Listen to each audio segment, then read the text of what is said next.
Hey, good morning, everyone. How is everyone doing today, man? How is everyone doing today? For everyone in the U.S., man, I just want to say a early happy Thanksgiving to you. Early happy Thanksgiving. Enjoy the week. I know a lot of people are off this week.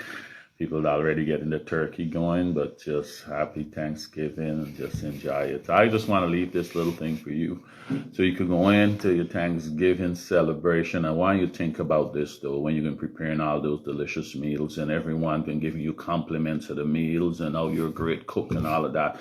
I just want to leave something in mind with you guys before we go off today. Today we can talk about idolatry, about having idols, right? When when God said you should have no other God before me, right? And we're talking about idols. First, when you hear idolatry and idols, we think about, worshiping some stone. People who was biblically inclined think about worshiping the golden calf and all of these different images and stone gods and all these stuff. But not only that, right? Those are idols, those are physical idols, but we have other things that we can worship. That's everyday things. When God had pointed this out to me, it was an eye opener, right? I heard Tony Evans. I got this definition from him. He said this is his biblical definition of idolatry. He said an idol is any noun, person, place, thing, or thought that you look to as your source to meet your need. So he's saying his biblical definition is an an idol is any noun, person, place, thing, or thought that you look to as a source to meet your needs. So anything pretty much can be an idol. Anything pretty much can be an idol. And I heard another great guy said the source is more important than the resource. The source, who is the source? God is the source, is more important than the resource. But when the resource become more important than the source, that is idolatry. When the resource come more important than the source. So when we get the understanding, that's why I think it's Proverbs 9:10 it said the the fear of God is the beginning of wisdom. Because when you understand who God is, when you fear Him, you decide to understand, when you realize that He owns everything. That's why I think people worship things, because they don't really understand who God is. When you understand that He owns everything, everything belongs to Him, it gives you a different way of living, a different way of doing things. That's why the scripture said, Proverbs 9:10 said, the fear of God is the beginning, God, it's the beginning of wisdom. Because when you start to seek out things and understand what He stands for and start to do things according to what He said, you look wise. You would look wise, right? But I can start a little series on idols, right? But idol is anything. You have in the Bible, we can look at in a few days. I'm going to do maybe a 3-part series on idols. Today, what I want to look at is you worshiping yourself.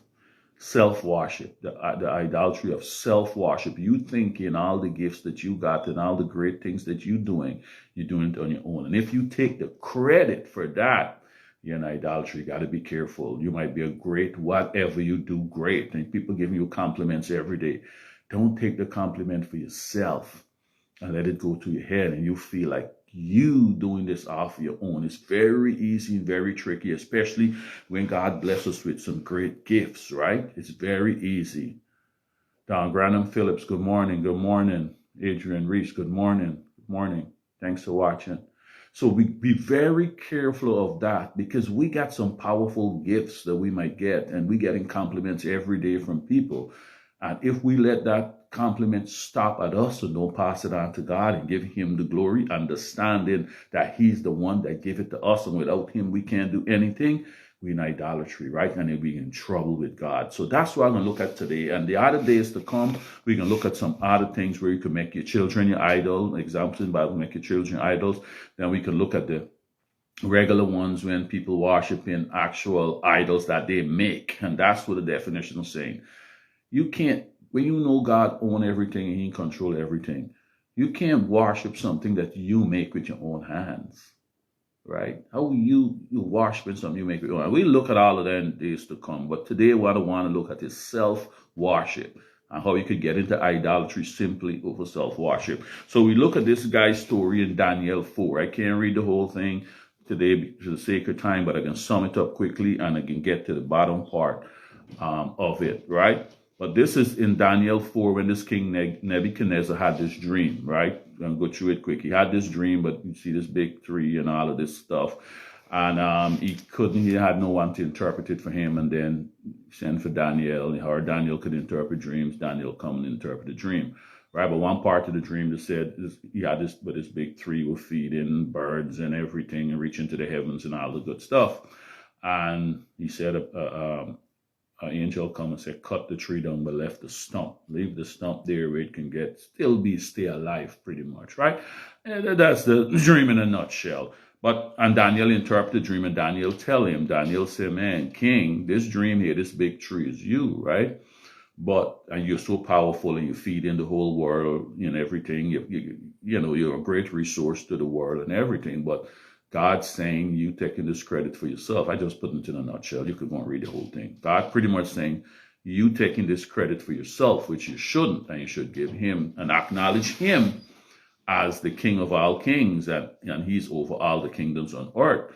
If you don't acknowledge him, you're going to get in some trouble. You can go in the wilderness and live like a wild beast for 7 years or until you acknowledge God, right? So I'm going to pick it up when the dream is fulfilled, right? That's just we'll go on to read it in Daniel 4. It's an interesting story.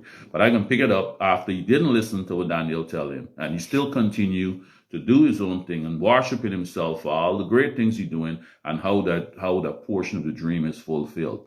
All right, so we can pick it up from Daniel 4. I can read from about 28 to about 37 and finish up the story there. All right, so this is a dream fulfilled now, right? All this happened to King Nebuchadnezzar 12 months after, as the king was walking on the roof of the royal palace of Babylon.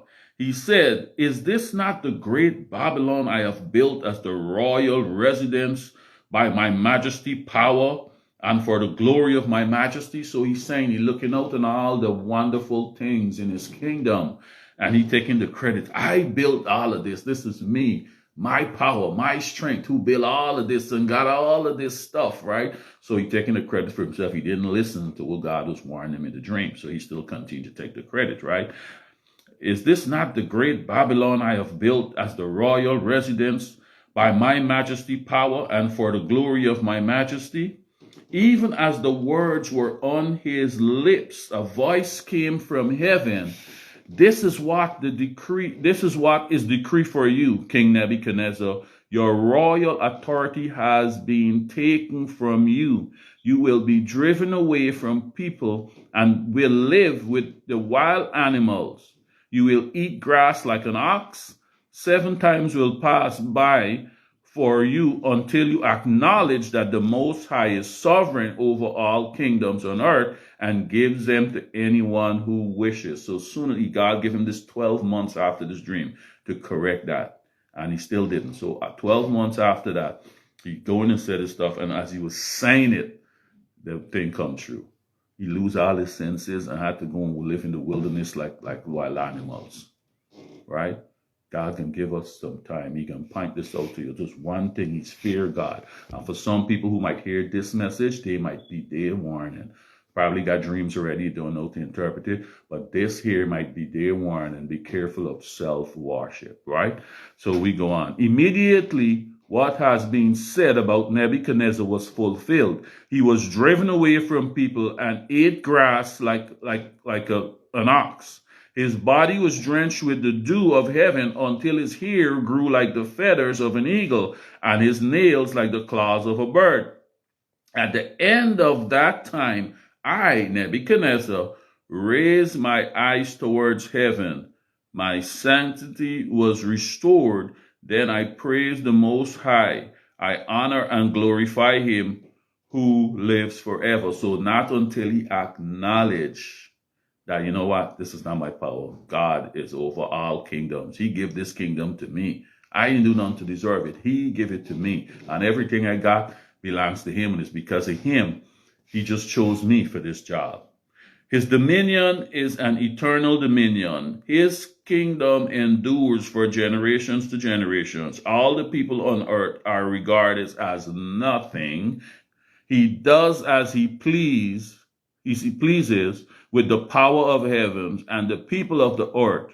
No one can hold back his hands or say to him, what have you done? So now he acknowledging who's the true source, who is the source. He look at himself as the source who providing all of these things and forget he's just the resource to have the real source, which is God, right? This is 36 I'm on. At the same time that my sanctity was restored, my honor and splendor were returned to me for the glory of my kingdom. My advisors and nobles sought me out, and I was restored to my throne and became even greater than before. Now I, Nebuchadnezzar, praise and exalt the glory and glorify the King of heaven, because everything he does is right and all his ways are just. And those who walk in pride, he is able to humble. Those who walk in pride, he is able to humble. So guys, I want to leave this quick message with you guys. Be careful of self-worship. You can go on with your great gifts that you have. Some have some tremendous gifts.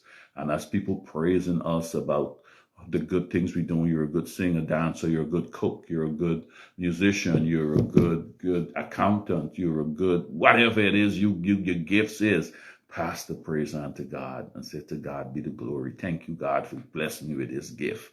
If you let a praise stick with you now, people can start worshiping you. That's how you want people worship you. And once they start worshiping you, you're in error with God, right? You're in error. So hear what he said here in Exodus 20:3-6. You must not have any other God but me. You must not make for yourself any idol of any kind or any image of anything in the heavens or on the earth or in the sea. You must not bow down to them or worship them. For I, the Lord your God, am a jealous God who will not tolerate your afflictions of any other gods, right? So he's saying he's jealous. Don't worship anything, even yourself. So be careful, guys. Be careful. When this was pointed out to me, I was in awe that the amount of things that I was putting before God. In a nutshell, an idol is anything you put before God. Anything you put before him is an idol. Anything you put before him. And when I look at my life and he pointed this out to me, I said, that can't be. But when you really look at it, it was true. We put a lot of things before him. So we got a lot of gods in our life other than putting before him, right? And if the resource become more important than the source, is idolatry. And as Tony Evans, I heard his, I don't know where he got it from, but I just heard this from him. He said an idol is any noun, place, person, thing, or thought that you look to as your source to meet your needs. So if you're looking at any other thing as your source to meet your needs other than God, even a thought, he's saying an idolatry. All right, guys, I'm going to leave that there. I can come on maybe tomorrow and do a short one and probably with worship. You could worship your own kids and make your kids an idol. And then we can, after the Thanksgiving, we can probably do a few more about idolatry. But this is very serious, guys. Have a great, great day. And those in the U.S., happy Thanksgiving. Early happy Thanksgiving to you.